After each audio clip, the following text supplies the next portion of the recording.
j'accueille Fanny Brunin. Bonjour Fanny. Bonjour, bonjour à Heu, tous. Tu es la lauréate de ce prix en santé, soutenable. Tu as défendu ton mémoire de master en sciences de la santé publique à l'école de santé publique de l'ULB.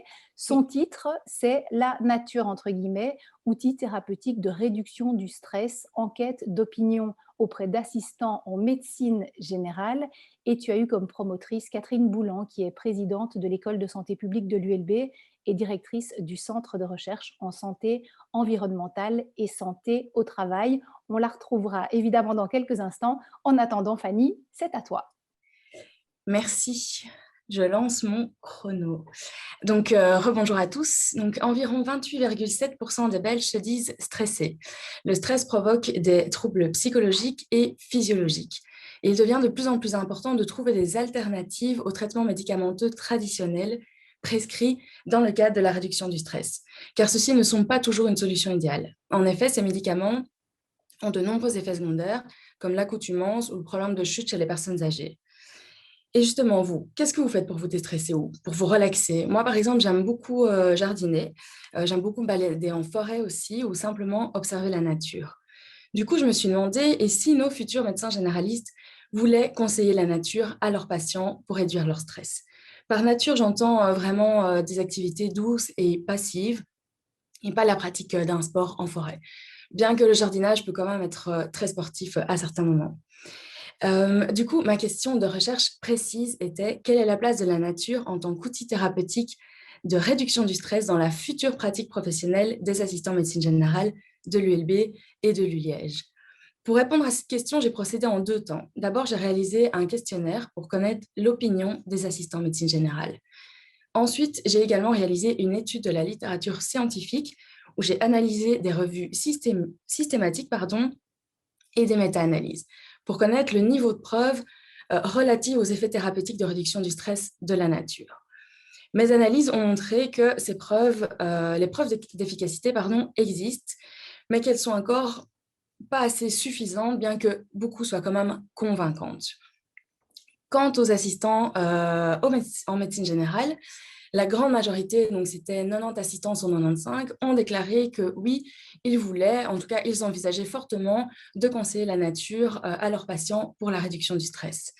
L'enquête d'opinion a également montré que la nature occupe déjà une place très importante dans la vie privée de ces assistants en médecine générale interrogés. Donc voilà, ça c'était les grands résultats de mon mémoire.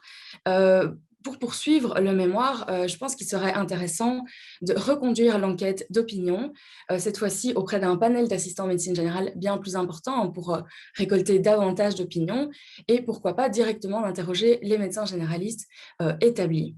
Je pense aussi que, étant donné que la science évolue très rapidement, qu'il serait bon de réanalyser la littérature scientifique pour voir si actuellement les preuves d'efficacité des effets thérapeutiques de la nature ne sont pas justement arrivées à un stade dit suffisant. Et voilà.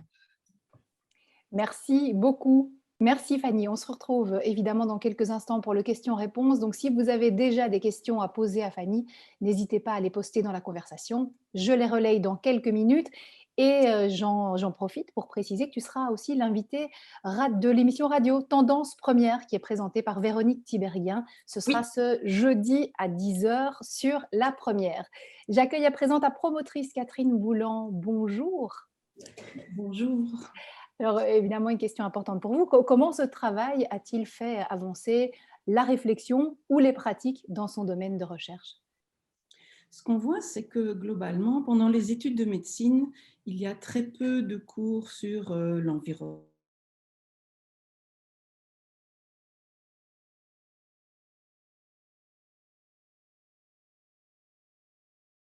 vers ces médecins, mais surtout le décloisonnement des pratiques.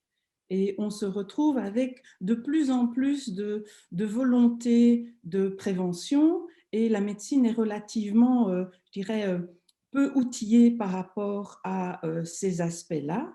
Et donc ici, on a un argument relativement fort. Bien sûr, les preuves sont toujours à être renforcées, mais il y a un intérêt de la part des médecins en formation, ce qui vient nous soutenir dans l'organisation, je dirais, de formations plus approfondies, Parce qu'on a beaucoup parlé, et rappelez-vous, pendant cette pandémie que nous vivons, on parle d'aller se promener, cela va accompagner, je dirais, notre santé mentale. Et donc, je pense qu'ici, on se retrouve avec vraiment quelque chose qui peut à la fois soutenir la prévention, mais aussi la réduction de la prise de médicaments. Réduction de la prise de médicaments, éviter les effets secondaires, et puis aussi le fait que la fabrication de ces médicaments a certainement une empreinte environnementale indéniable. Donc, on se retrouve avec un volet, je dirais, scientifique, mais aussi une pratique qui rencontre les objectifs à 360 degrés. Effectivement. Merci beaucoup, Catherine Boulan, pour votre intervention. Je vais accueillir à présent Ise Navet, qui est coordinatrice du département santé et environnement au sein du service public fédéral de la santé. Ise, vous êtes aussi la présidente du jury en santé soutenable. Êtes-vous bien parmi nous, chère Oui, Ise? Ah, voilà. Alors, quelle a été la position du jury? Puisqu'on le répète, Fanny est la lauréate dans sa catégorie. oui, tout à fait. Nous avons eu le grand plaisir de recevoir 5 candidatures cette année, dont 2 primées avec Fanny qui était la lauréate, car nous avons particulièrement retenu le travail de Fanny qui a su vraiment aborder de manière holistique le besoin de nature dans le traitement du stress, qui, on le sait, est un sujet important en médecine et où on est des grands consommateurs de médicaments en Belgique. Donc, c'est un sujet qui est de plus en plus abordé dans les différentes universités et que nous, au niveau du SPF, des politiques, on voudrait vraiment intégrer dans les politiques de soins. Pour ça, on devrait peut-être aller un peu plus loin aussi dans ce qui est l'impact économique, donc vraiment une analyse économique des gains qu'on a quand on ne consomme pas de médicaments et du gain tout simplement qu'on a sur les patients chez qui on voit une amélioration de l'état de santé. Donc, c'est quelque chose qu'on voudrait vraiment discuter avec l'INAMI, etc. Donc, c'est très intéressant pour nous. Merci beaucoup et on se retrouvera en principe dans quelques minutes, hein. Je sais que vous devez nous quitter à 10h30, donc on va faire en sorte d'avoir votre deuxième intervention juste avant. On va commencer le question-réponse avec toi, Fanny. En tout cas, ce qu'on peut dire, c'est qu'actuellement, il y a du monde en forêt, hein. Je ne sais pas si vous y allez régulièrement, mais j'en ai jamais vu autant. Alors justement, on nous demande quelles sont les explications psychologiques de la nature sur notre santé mentale. Est-ce un aspect auquel tu t'es intéressée? Alors, Fanny est figée chez moi. Je ne sais pas si on Ouais, entend. Ah, voilà, du voilà. coup, je vois parce que vous êtes figé aussi, donc je me Ah, dis que ok. désolée, c'est la connexion du bureau, mais donc j'ai pas entendu la question. Alors, donc, la question, c'était quelles sont les explications psychologiques de cet effet nature sur notre santé mentale, si c'est un aspect auquel tu t'es intéressée. Oui, oui, effectivement, dans la littérature que j'ai analysée, dans les études, généralement, ils mesurent le stress psychologique par des questionnaires. Donc, c'est un stress dit autodéclaré, hein. Donc, c'est une personne qui va répondre à un questionnaire, voilà, à un instant T. Je me sentais heureuse, j'étais relax. Mais donc, c'est quelque chose d'assez subjectif parce que ça dépend évidemment d'une personne à l'autre. Euh, et c'est vraiment une augmentation de la bonne humeur, une augmentation des pensées positives, etc. Mais donc, c'est vraiment fait par des questionnaires. Et donc, ça dépend d'une personne à l'autre. Tout le monde ne ressent pas la chose de la même façon. Alors que les mesures des effets dits physiologiques, eux, par contre, sont mesurées de façon plus stricte, on va dire. Par exemple, le rythme cardiaque, le taux de cortisol salivaire, etc. Là, on est dans des choses plus quantifiables. Et est-ce qu'il y a des activités qui sont plus bénéfiques que d'autres? Alors, tu parlais du jardinage ou d'activités, enfin, de balades en forêt. Est-ce qu'il y a d'autres choses qui sont bénéfiques? Donc moi, dans ma mémoire, les 4 aspects que j'ai étudiés, c'était l'exposition aux espaces verts. Donc quand je dis exposition, c'est balade, observation, etc. Exposition aux espaces bleus, hein, donc qui agrémentent aussi beaucoup notre capitale, donc ce qui est rivières, cours d'eau, etc. Les bains de forêt, donc Shirin-yoku en japonais, enfin je parle pas japonais, donc désolée pour mon accent, mais voilà. Et tout ce qui est jardinage.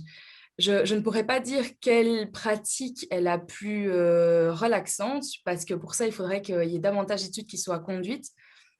Mais par contre, en termes d'histoire, c'est quand même le jardinage qui a été le plus étudié, hein, quand on parle par exemple de jardins hospitaliers, hein, dans des structures dites hospitalières, des jardins de prison, etc., jardins dans des maisons de repos.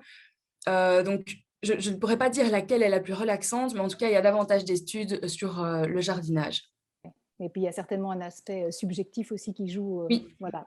Alors, on dit c'est très intéressant. Malheureusement, on observe aussi que l'accès à la nature est très souvent conditionné par le statut socio-économique, surtout dans les grandes villes. Alors, comment pallier cette inégalité? Très bonne question. Effectivement, c'est compliqué. Moi, ici, dans la réflexion de mon mémoire, j'ai pensé en termes de Belgique, donc surtout de Bruxelles ou enfin, voilà, de Wallonie. Et en Belgique, les espaces verts sont quand même relativement facilement accessibles, peu importe notre niveau socio-économique. Maintenant, effectivement, il y a des disparités en termes de sécurité d'espaces verts et en termes d'entretien. Ça, c'est une réalité.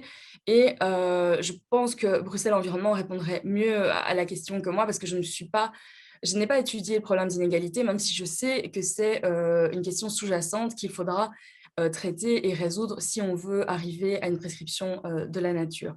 Et évidemment, dans d'autres villes, peut-être européennes ou d'autres continents, je pense que ce problème d'inégalité est encore plus flagrant.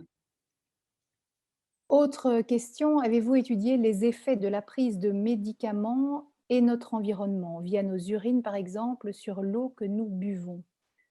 Ah oui, les effets de la prise de médicaments sur l'environnement, j'imagine que c'était ça la question. Non, ça, c'est Ouais. pas du tout le sujet de... Donc non.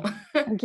Alors existe-t-il des protocoles réglementant le comment faire le rapport avec la nature qui puissent faire l'objet d'études pour des mesures alternatives aux interventions conventionnelles, médicaments entre autres? Si je comprends bien la question, donc c'est, par exemple, quelle dose de nature on aurait besoin, Quelle fréquence, j'imagine OK. aussi, dans l'exposition à la nature? Oui, il y a de plus en plus d'études qui sont faites, il y a vraiment qui sont très récentes, hein, parce qu'ils datent de l'année passée. C'est des études, que j'ai intégrées en tout dernier lieu dans mon mémoire. Maintenant, ce sont des études scientifiques, mais ce n'est pas un protocole clair et établi. Il y a des scientifiques qui pensent qu'il faudrait 20 minutes de nature par jour. Mais de nouveau, c'est savoir, ça dépend aussi du contexte, du contexte culturel, du pays dans lequel on se trouve, de l'âge qu'on a, des pathologies peut-être qu'on a à côté de notre stress aussi. Donc, c'est une question en devenir, mais il y a quand même quelques éthiques qui se sont penchées sur la question, mais elles ne sont pas toutes d'accord entre elles en termes de dose, de dose-réponse, si on veut. Donc voilà, c'est ça qui fait que je n'ai pas pu dire que les preuves scientifiques étaient d'un niveau suffisant, parce qu'en termes de méthodologie, voilà, il y a quand même encore un certain brouillard qui entoure tout ça. Mmh. Bon, voilà, il faudra encore un petit peu de temps, Un pour petit y peu. arriver. Dans nature, il y a également l'air et le feu. Y a-t-il également un effet de l'air et du feu sur notre psychique? Est-ce qu'il serait la raison qu'ils sont au cœur de rituels dans certaines cultures? Bon, peut-être que ça sort un petit peu de ton domaine Je ne sais d'études. pas, moi, à l'ULB, on est scientifique, donc je n'ai pas vu ça dans la littérature en tout cas. Et alors, on nous demande si tu as un avis, c'est Amy qui nous demande si tu as un avis sur la naturopathie, qui est aussi une façon d'intégrer la nature dans la façon de faire de la médecine. Oui, ça, au début de mes recherches, j'ai vu que c'était vraiment, voilà, les avis étaient très, très divergents par rapport à ça. Et donc, mon avis, c'est que, voilà, il faut se méfier ici, hein, c'est vraiment profiter de la nature, mais c'est pas se soigner en ingérant des plantes ou autres, hein. Donc ça, c'est vraiment, moi, c'est vraiment des balades, profiter, mais c'est pas consommer la nature au sens propre du terme, quoi. Mmh. Donc je ne sais pas trop. Ouais, ouais. Alors, comment différencier le besoin de se connecter avec la nature et le besoin de se déconnecter des nouvelles technologies de l'information et de la communication? Bah, je pense que les 2 sont très liés, hein, parce que ben, on sait déjà, hein, l'impact que les écrans et tout ce qui est technologie a sur notre psychique, sur notre stress, hein, sur notre développement intellectuel, etc. Et la nature, voilà, elle permet une déconnexion et elle permet surtout une reconnexion à la nature. Je pense qu'on l'a vu avec la crise Covid qui est toujours d'actualité. Les gens ont demandé à pouvoir respirer, à pouvoir sortir, à pouvoir occuper leur esprit autrement et à pouvoir vraiment lâcher prise. Donc, si on veut se déconnecter de tout ce qui est technologie en sortant dans la nature, pour moi, évidemment. Oui, oui. Alors, quels sont les effets médicaux donc, sur notre cerveau qui sont observables via IRM ou prise de sang? IRM, j'ai pas vu ça dans la littérature, mais c'était vraiment tout ce qui était niveau de cortisol, hein, donc salivaire ou sanguin, et tension artérielle, et diminution du rythme cardiaque et tout ce qui entoure le rythme cardiaque, fréquence cardiaque, etc. Donc c'était surtout autour de ça, mais IRM, ça, j'ai pas vu dans la littérature. Maintenant, peut-être que entre-temps, Voilà, ça existera peut-être à un peut-être. moment. Merci en tout cas, merci beaucoup Fanny.